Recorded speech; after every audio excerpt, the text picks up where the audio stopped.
안녕하세요. 오연선입니다. 오늘은 책 읽기와 독해 문제집에 대한 이야기를 해보려고 합니다.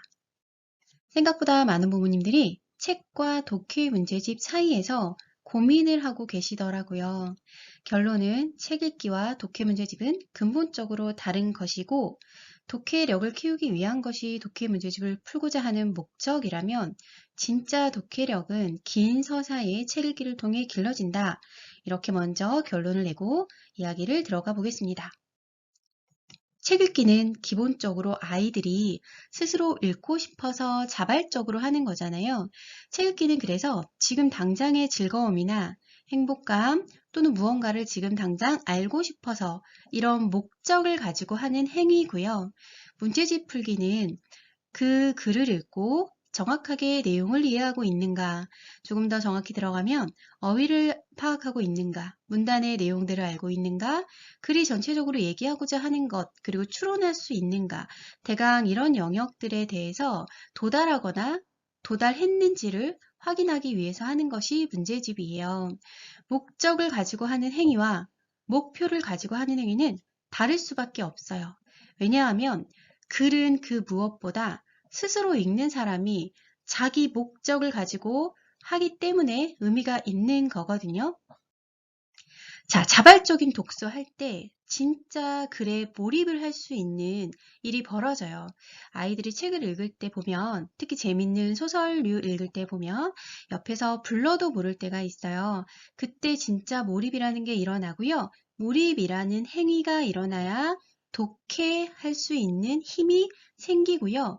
독해라는 기능이 작동을 하기 시작을 하는 거예요. 또 한 가지는 독해 문제집의 글들은 길어야 2페이지 정도 되죠. 초등학생이 푸는 문제집을 말씀드리는 거고요. 그런데 책은 서사가 상당히 길어요. 이야기든 비문학이든 그 긴 글들이 그냥 조각조각 있는 것이 아니라 하나의 주제, 하나의 맥락을 가지고 쭉 이어지기 때문에 처음 읽기 시작할 때부터 끝날 때까지 본인의 어떤 생각이나 기억력이나 혹은 여러 가지 기능들을 발휘해서 읽어내야만 읽을 수가 있는 책이고요. 이렇게 한 가지 맥락으로 길게 사고한다는 것 자체가 읽기 힘을 키울 수 있다는 이야기가 되기도 합니다. 특히 독서는요, 아이가 좋아서 하는 거기 때문에 맥락이 있어요. 맥락이 있다는 건 자신의 어떤 관심사나 생각이나 지금 당장 관련 있는 것과 연결되어 있어서 역시 이런 이유로 몰입을 가능하게 하는데요. 문제집에 있는 많은 글들은 아이의 생활과 연결되어 있지 않아요. 탈맥락이에요. 그렇다 보니까 아이들이 읽어도 마음을 다해서 읽을 수가 없고요. 생소한 글들 또는 처음 보는 글들이기 때문에 처음에는 되게 흥미롭고 재미있게 읽을 수 있을지 모르겠으나 그 한 권을 다 하기란 쉽지가 않아요. 이게 문제집의 최대의 단점이라고 할 수가 있겠습니다. 그리고 중요한 것, 저희가 독해력만을 키우기 위해서 글을 읽는 건 아니거든요. 글 읽기의 진짜 목적은 사고력이라고 저는 생각을 해요. 책을 읽으면서 저자의 사고를 만나는 과정이 자기의 사고를 형성해 가는 과정하고 맞물려 있어요. 물론 하루아침에 되는 것은 아니고 꾸준히 글을 읽었을 때 가능한 건데요. 저희가 독해력을 목적으로 독서를 하게 하면 그 책도 마찬가지로 학습집처럼 대하게 돼요. 그래서 책을 읽고 너무 세밀한 문제를 풀게 한다거나 내용 이해에만 집중하는 질문을 하게 되는 것이 그런 관점에서 하게 되는 건데요.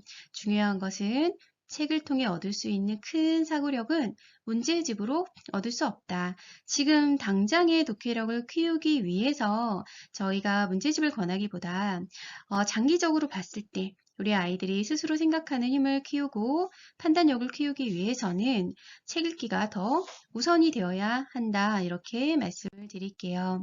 자, 그래서 같은 맥락으로 저희가 생각해 볼 수 있는 게 한 가지가 더 있어요. 바로 교과서 텍스트 읽기입니다. 교과서 텍스트는 해당 학년의 학습 목표를 달성하기 위해서 넣어놓은 텍스트예요. 그래서 일단 글 자체가 인위적이에요. 저희 조문학작품도 교과서로 들어가는 순간 다듬어지는 거 아시죠? 그 자체로 이미 텍스트가 인위적이어서 순수한 텍스트로 보기가 좀 어렵습니다. 사회과학 같은 데 실린 텍스트도 마찬가지고요.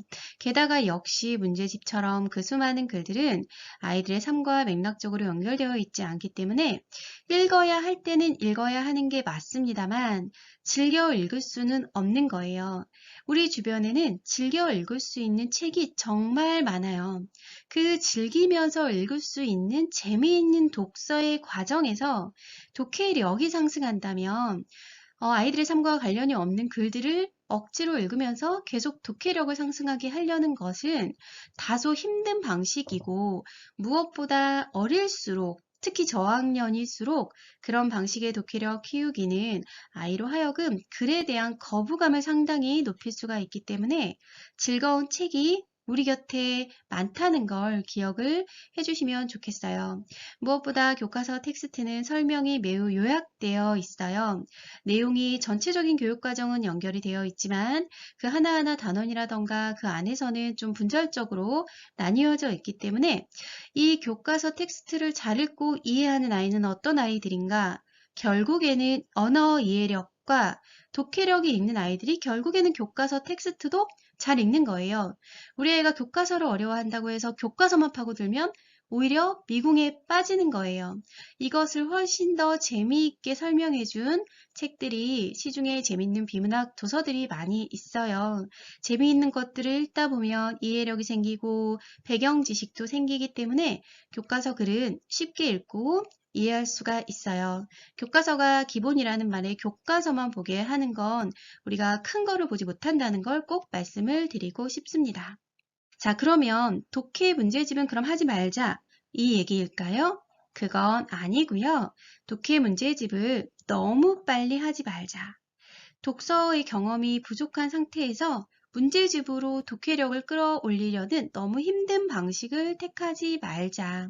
그리고 독해 문제집보다 독서가 단순히 독해력이 아닌 얻을 수 있는 것이 많이 있다. 이렇게 말씀을 드리고 싶은 거고요. 독해 문제집은요, 나중에 고학년 되어서 활용을 잘하면 매우 좋은 책이라고 또 말씀을 드리고 싶어요. 중요한 것, 활용을 잘해야 합니다. 활용하는 방식은 제가 다음에 기회가 되면 다시 말씀을 드리도록 할게요. 결론, 독서가 우선이다. 책을 즐기며 읽는 독자, 자기의 목적으로 책을 들고 읽는 어린이들은 당장 아웃풋이 안 보이는 것처럼 보여서 조급해지실 수 있는데요. 책을 읽는 것 자체가 사실 독해보다 훨씬 더 많은 것을 얻을 수 있는 것이기 때문에 조금 너그럽게 우리 아이들을 보시면서 문제집을 언제부터 풀려야 될까 너무 고민하지 않으셨으면 좋겠습니다.